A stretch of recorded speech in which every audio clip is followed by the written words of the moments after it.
12 անշարժ գույք և 116 միլիոն դրամ է դատախազությունը պահանջում Հրազդանը 15 տարի ղեկավարած նախկին քաղաքապետ ՀԿ-ական Արամ Դանիելյանից։ 12 անշարժ գույքի շուկայական արժեքը 710 միլիոն 772 հազար դրամ է գնահատվում։ Հիմնականում Կոտայքի մարզում են գույքերը, կան նաև գույքեր Երևանում, որոնց կազմում կան հողամասեր, բնակելի տներ, մեկը դրանցից կենտրոն համայնքում է, Կոտայքի մարզում կա նաև ռեստորան։ Դատախազությունը ՀԿ-ական նախկին պաշտոնյայից Հօգուտ պետության պահանջում է բռնագանձել նաև մեկ տրանսպորտային միջոց ու մեկ իրավաբանական անձում մասնակցության իրավունք։ Սահմանադրական դատարանի ապօրինի ծագում ունեցող գույքի բռնագանձման մասին օրենքի վերաբերյալ որոշումից հետո դատախազությունը ներկայացրել է լրացուցիչ ապացույցներ։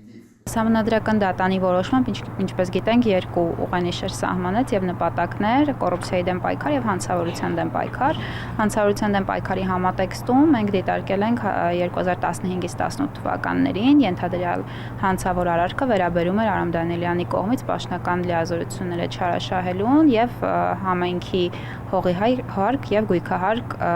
վճարվող գումարները յուրացման վատման եղանակով հափշտակությանը մոտ 102 միլիոն դրամ էր կազմում, իսկ կոռուպցիայի դեմ պայքարի նպատակի համատեքստում կարևորել ենք այն հանգամանքը, որ 2002-ից 2018 թվականը մինչև Արամ Դանիելյանը զբաղեցրել է Հրազդանի քաղաքապետի, հետո արդեն համայնքի ղեկավարի պաշտոնը։ Դատախազի խոսքով փոփոխություն է տեղի ունեցել, որով այս երկու նպատակներն են դրվել ապացուցման ենթակա հանգամանքների շարքում։ Արամ Դանիելյանի ենթադրյալ ապօրինի գույքի վերաբերյալ հայցը դատաքննության վերջնական փուլում է։ Նիստին նաև նախկին քաղաքապետն էր մասնակցում, որը հրաժարվեց մեր հարցերին պատասխանել։ Հայցն անհիմն որակեց եւ հարցերին չպատասխանեց նաև նրա ներկայացուցիչ Ալեքսանդր Սիրունյանը։ Այս նիստին նա վիճարկում էր փորձագետների տրված եզրակացությունները եւ միջնորդում նշանակել կրկնակի ապրանքագիտական փորձաքննություն։ Դատարանն այդ միջնորդության վերաբերյալ որոշում կկայացնի առանձին դատական ակտով։ Փաստաբանի մեկ այլ միջնորդության հիման վրա հաջորդ նիստին դատարան կհրավիրվեն եւ կհարցաքննվեն այս գործով եզրակացություն տված փորձագետները։